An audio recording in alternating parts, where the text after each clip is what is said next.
इस वक्त पाकिस्तान का 2026-27 का बजट मेरे सामने है 18.7 ट्रिलियन रुपीस का। आप में से बहुत से लोगों की तरह मैं भी फाइनेंस मिनिस्टर की स्पीच से तो कुछ समझ नहीं पाया था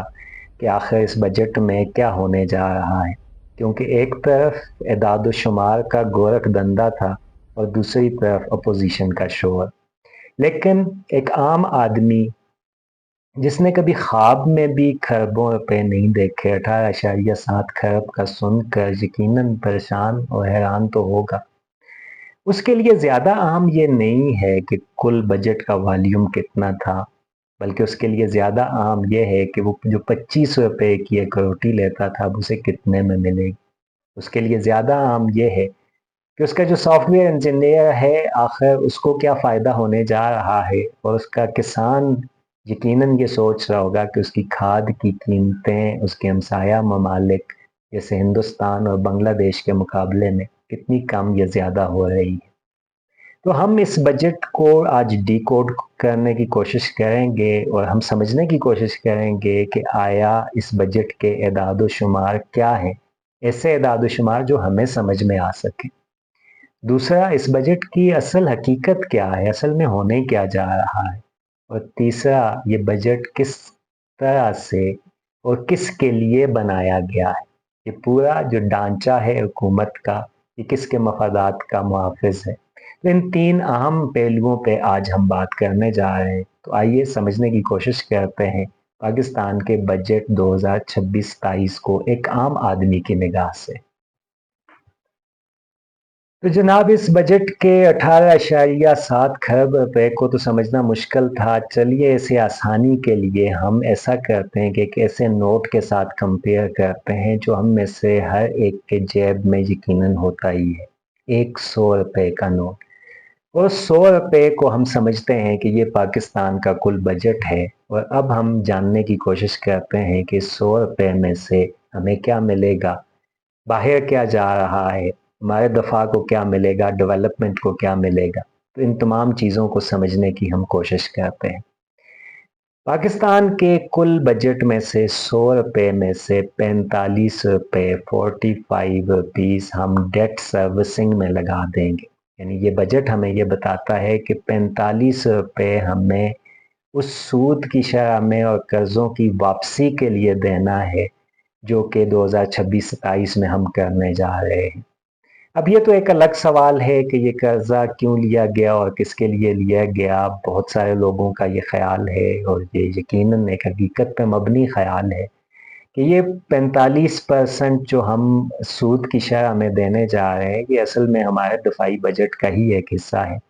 क्योंकि ये कर्जे लेकर हम अपने तोप और टैंकें और बंदूकें उन्हीं के लिए ये लेते हैं। बहरहाल ये जिसके लिए भी लिया जाता है उस पर अब क्या मजीद बात करें।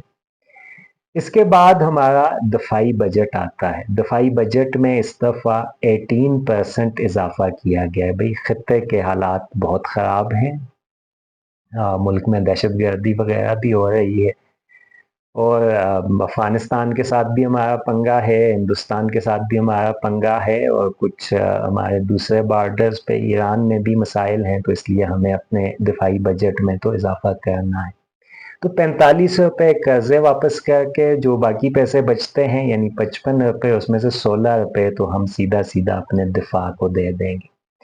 फिर उसके बाद जो तीसरा अहम सेक्टर हमारे पास आता है वो सब्सिडीज की शक्ल में है। अब ये सब्सिडीज जो आम तौर पे जिनको पेश किया जाता है, और वजीर खजाना का भी यही कहना था कि ये आम लोगों को, गरीब लोगों को मदद फराहम करने के लिए की गई है। लेकिन इन सब्सिडीज में हमें इस बजट के डॉक्यूमेंट में कम से कम मुझे तो कोई ऐसी चीज़ नहीं मिली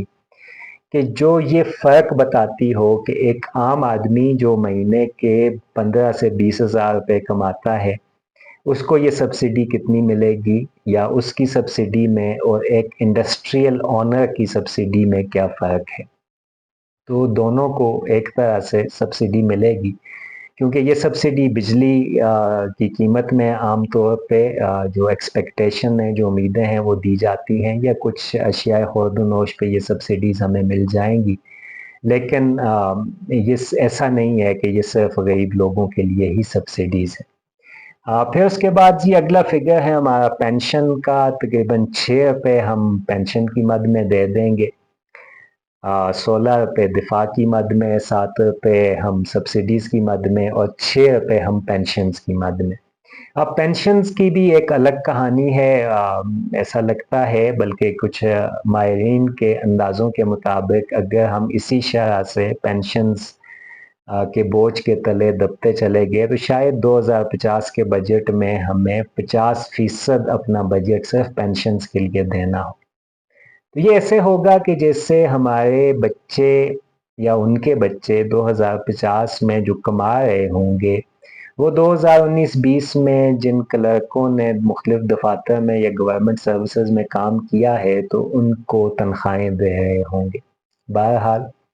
ये भी एक अलग कहानी है और इसका आम आदमी को क्या फ़ायदा है, इसको ये डिबेटेबल है, उस पर बात की जा सकती है। फिर उसके बाद जो है, जो गवर्नमेंट की रनिंग द गवर्नमेंट कास्ट्स हैं, यानी हुकूमत को चलाने की, और चाय पानी का जो खर्चा है हुकूमती इजलासों का, जिनमें मज़ीद ये डिस्कशन होती है कि चाय पानी का बंदोबस्त कैसे किया जाएगा, उसके लिए 6 रुपये रखे गए हैं। और जो डेवलपमेंट बजट है हमारा इस साल का, वो 5% है। अब वज़ीर ख़जाना ने तो ये ऐलान किया था कि हमारा ग्रोथ बजट है, तो ग्रोथ जो है वो कितनी है उसका आप अंदाज़ा लगा सकते हैं कि 100 में से 5 रुपये हम ग्रोथ पे लगाएंगे, यानी अपने मुस्तकबल पे लगाएंगे। 5 रुपये आपके हॉस्पिटल्स बनाने पे, स्कूल्स बनाने पे, रोड्स बनाने पे, इन पे लगेंगे 100 रुपये में से। फिर उसके बाद हमारे पास बिस्प का प्रोग्राम आ जाता है, बेनज़ीर इनकम सपोर्ट प्रोग्राम, को मिलेगा 4 रुपये। और इस सब के बाद, इन अखराजात के बाद जो बच जाता है वो 11 रुपये बच जाएंगे। अब ये 11 रुपये एक बहुत राज की बात है, क्योंकि ये कहीं पे भी इस्तेमाल हो सकते हैं और हमें ना ही पता हो तो अच्छा है कि ये कहाँ पे इस्तेमाल होते हैं। तो ये ओवरऑल जो आपका बजट है 100 रुपये में से, वो क्या आपको मिलेगा, ये वो एदाद शुमार हैं जो मैंने आपके सामने रख दिए। इस बजट में ये तो हमें पता चल गया कि कितने पैसे किस किस को मिलेंगे, लेकिन ये पैसे कहाँ से आएंगे? ये पैसे आएंगे टैक्स से। अब इस टैक्स के लिए जो इस बजट में एदाद शुमार रखे गए हैं वो हैं तकरीबन कोई 15 खरब रुपए इस साल हम, यानी पिछले साल के मुकाबले में कोई 18% इजाफी टारगेट रखा गया है इन टैक्सेस का। अब पाकिस्तान में टैक्स देता कौन है? या तो वो तनख्वाहदार तबका है कि जिसको तनख्वाह मिलने से पहले उससे टैक्स काट दिया जाता है, या वो डॉक्यूमेंटेड बिजनेस है, वो दुकानदार हैं, वो ताजर हैं कि जिन्होंने खुद को डॉक्यूमेंट कराया हुआ है, उनसे ये टैक्स कटता है। और जो टैक्स नहीं देता वो लोग हैं जो हजारों मरबा एकड़ पे मुश्तमिल ज़मीनों के मालिक हैं, यानी जो लार्ज एग्रीकल्चरल लैंड्स के मालिक हैं, फ्यूडल्स हैं, तो वो कितना सा टैक्स देते हैं। उसके अलावा अनडॉक्यूमेंटेड बिजनेस जो है, या वो लोग जो रियल स्टेट टाइकून हैं, वो टैक्स नहीं देते या बहुत कम टैक्स देते हैं। तो पाकिस्तान में अगर आपसे टैक्स लेना है तो या तो आप तनख्वाहदार तबका हो या आप डॉक्यूमेंटेड बिजनेस हो, जिनके पास एसेट्स हैं, जो ज़मीनों में अपने पैसे इन्वेस्ट कर लेते हैं, वो आम तौर पे उन टैक्सेस से बचे रहते हैं या वो अपने लिए कोई ना कोई रास्ता निकाल लेते हैं।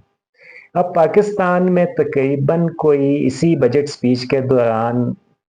हमारे फाइनेंस मिनिस्टर ने ये इंकशाफ किया कि कोई 12 ट्रिलियन की अनडॉक्यूमेंटेड इकोनॉमी है। 12 खरब रुपए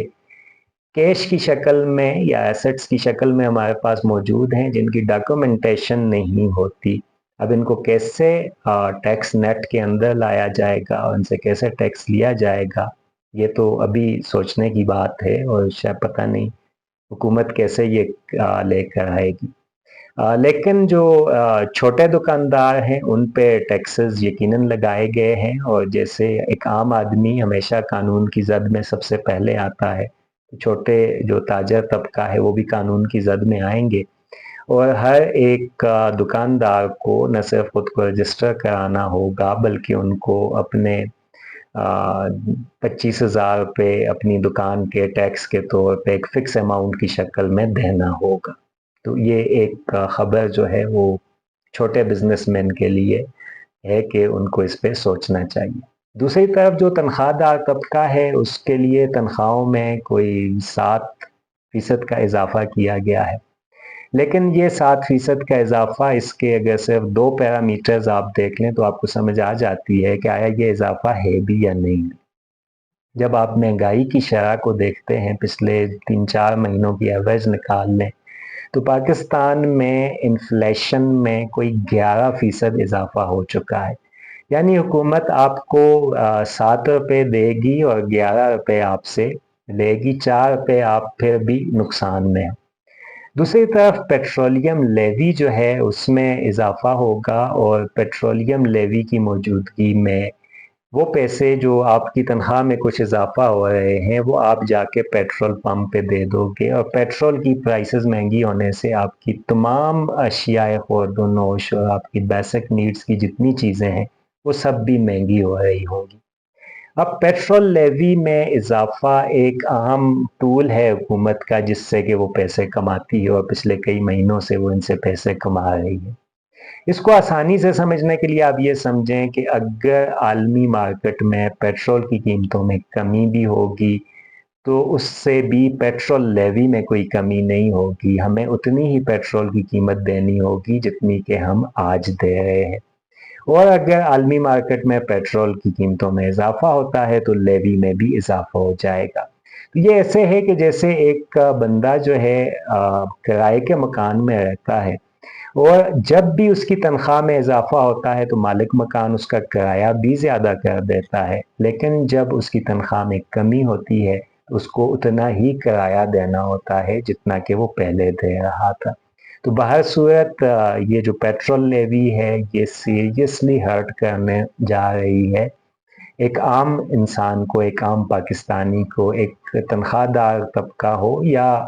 रोज़ाना का मजदूर हो,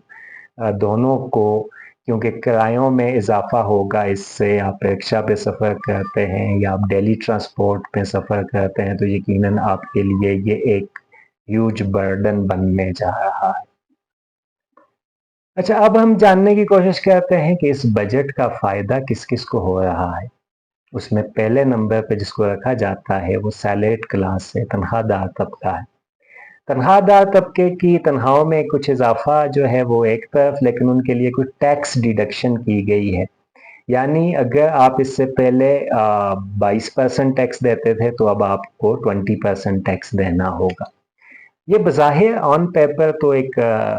अच्छी बात लगती है और ऐसा लगता है कि तनख्वाहदार बंदे को बहुत फ़ायदा होने जा रहा है, लेकिन चलें जल्दी से मैथ्स कर लेते हैं, उस बात को समझते हैं कि कितना टैक्स रिलीफ मिलने वाला है आप और हम जैसे तनख्वाहदार लोगों को। मिसाल के तौर पे अगर आप महीने के 2,50,000 रुपये कमाते हैं तो आपको अब जो रिलीफ मिलेगा वो तकरीबन 7,500 रुपये का है। दूसरे नंबर पे जिसको फ़ायदा होने जा रहा है, जो बेनिफिशियरी है इस बजट का, वो हमारी आईटी इंडस्ट्री है। आईटी इंडस्ट्री के लिए टैक्स रिडक्शन की गई है और अब इस वक्त के जो एदाद-ओ-शुमार हैं उनके मुताबिक 0.25% कंसेशनल टैक्स देना होगा। तो इशारिया 25% की कमी उनके लिए हो चुकी है। तो शायद कुछ लोग जो आईटी इंडस्ट्री में काम करते हैं वो एक लंबा सांस ले सकते हैं, वो एक सुख का सांस ले सकते हैं। फिर इसमें फ़ायदा हो रहा है बेनज़ीर इनकम सपोर्ट प्रोग्राम के नेट में मौजूद जो बेस्ट फैमिलीज़ हैं, कोई अराउंड 12 मिलियन फैमिलीज़ हैं कि जो इससे फ़ायदा उठाएंगी, और उनके लिए इजाफा किया गया है इस बजट में, कुछ 17% का इंक्रीज हमें मिलता है। फिर जो पांचवें नंबर पे जिस बंदे को फ़ायदा हो रहा है वो प्रॉपर्टी फाइलर्स हैं, क्योंकि हुकूमत को ये लगता है कि मुल्क में रियल इस्टेट का बिजनेस बिल्कुल मुंजमद हो चुका है। तो उसको बूम देने के लिए कि लोग घर बनाना शुरू कर दें और कंस्ट्रक्शन का काम शुरू हो जाए, तो जो फाइलर्स हैं उनके लिए टैक्स डिडक्शन की गई है और तकरीबन 2.5% जो है उन पे टैक्स में कमी की गई है। تو اس طریقے سے یہ بنیادی طور پہ وہ لوگ ہیں کہ جن کو اس بجٹ سے کچھ فائدہ ہو سکتا ہے۔ اب ہم آتے ہیں ان لوگوں پہ کہ جو اس بجٹ سے ہرٹ ہونے جا رہے ہیں۔ اچھا، اس بجٹ میں چونکہ پیٹرولیم لیوی سے حکومت کا ٹارگٹ ہے کہ ہم 1 کھرب روپیہ کمائیں گے، تو اس سے آپ سمجھ لیں کہ تقریباً سبھی لوگ، چاہے وہ سیلریڈ کلاس ہے یا ڈیلی ویجز پہ کام کرنے والے لوگ ہیں، ان سب کی زندگیوں پہ کچھ نہ کچھ اثر تو آئے گا۔ جو کرائے کی قیمتیں ہیں، آپ کی ٹرانسپورٹ کی پرائسز ہیں، اور ڈیلی جو فوڈ آئٹمز ہیں، ان پہ بھی کچھ نہ کچھ فرق اس سے یقیناً آئے گا، کیونکہ عالمی مارکیٹ میں پیٹرول کی کمی سے آپ کے ہاں پیٹرول پہ کوئی اثر ہونے والا نہیں ہے، لیکن جب بھی عالمی مارکیٹ میں پیٹرول کی پرائسز میں اضافہ ہوگا تو یقیناً آپ کو بھی اس کو بیئر کرنا ہوگا۔ پھر اس کے بعد اسمال شاپ کیپرز ہیں، جن پہ ہم نے بات کی تھی کہ 25,000 پر یونٹ کے حساب سے انہیں اب اپنے آپ کو فائل بھی کرانا ہے اور آپ نے پیسے بھی دینے ہیں،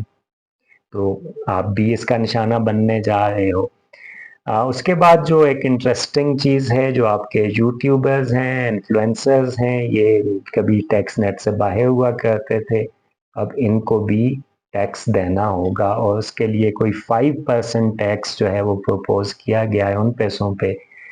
جو یوٹیوب سے آنے والی کمائی ہے، یا جو انفلوئنسرز کی کمائی ہے مختلف سوشل میڈیا پلیٹ فارمز کے ذریعے۔ بہرحال ہم تو ابھی مونیٹائز بھی نہیں ہوئے، کمائی بھی نہیں آئی، تو مجھ پہ تو اس کا کوئی اثر نہیں ہونے والا، لیکن بہت سارے ایسے یوٹیوبرز جو روزانہ کی بنیاد پہ یوٹیوب پہ اپنی ویڈیوز ڈالتے ہیں، تو گیٹ ریڈی فار دیٹ،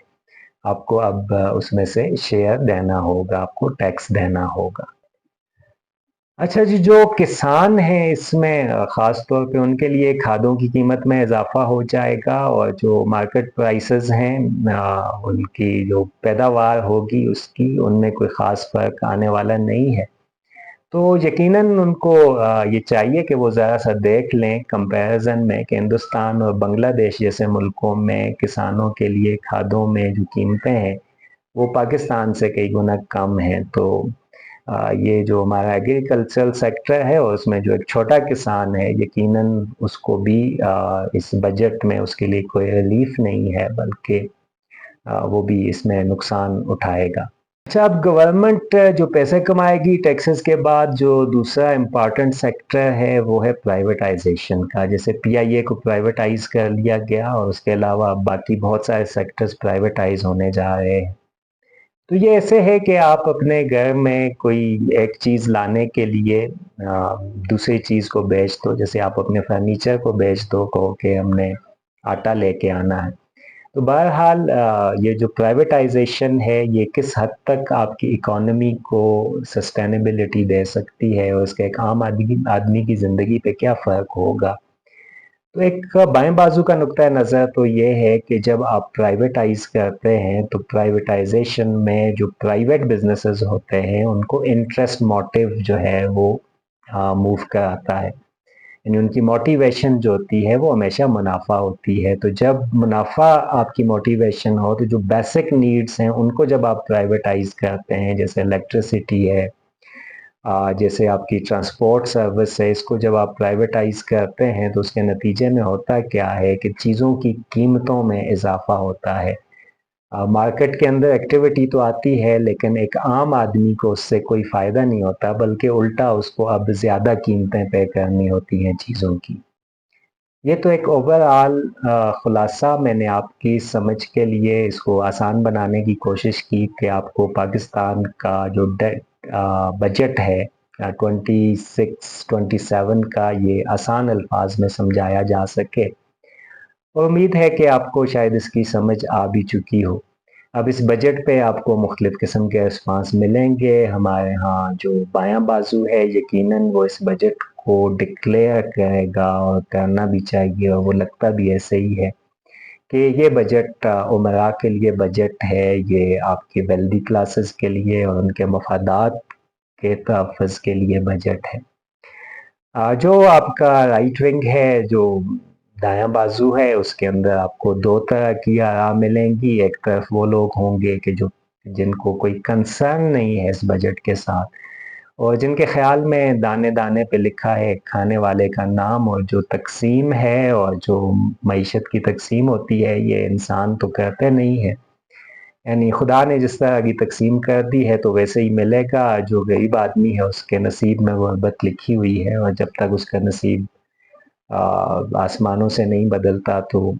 وہ اسی حالت میں رہے گا۔ جبکہ دوسری طرف کچھ طبقات جو ہیں وہ اس کو احسان کے طور پہ کہ ہم ملک کے مختلف طبقوں کو کچھ سبسڈیز دے رہے ہیں اور کچھ بھوکے لوگوں کو بے نظیر انکم سپورٹ پروگرام کے ذریعے ان کے لیے ہم نے اضافہ کیا ہے، تو ان کو کچھ نہ کچھ اس کا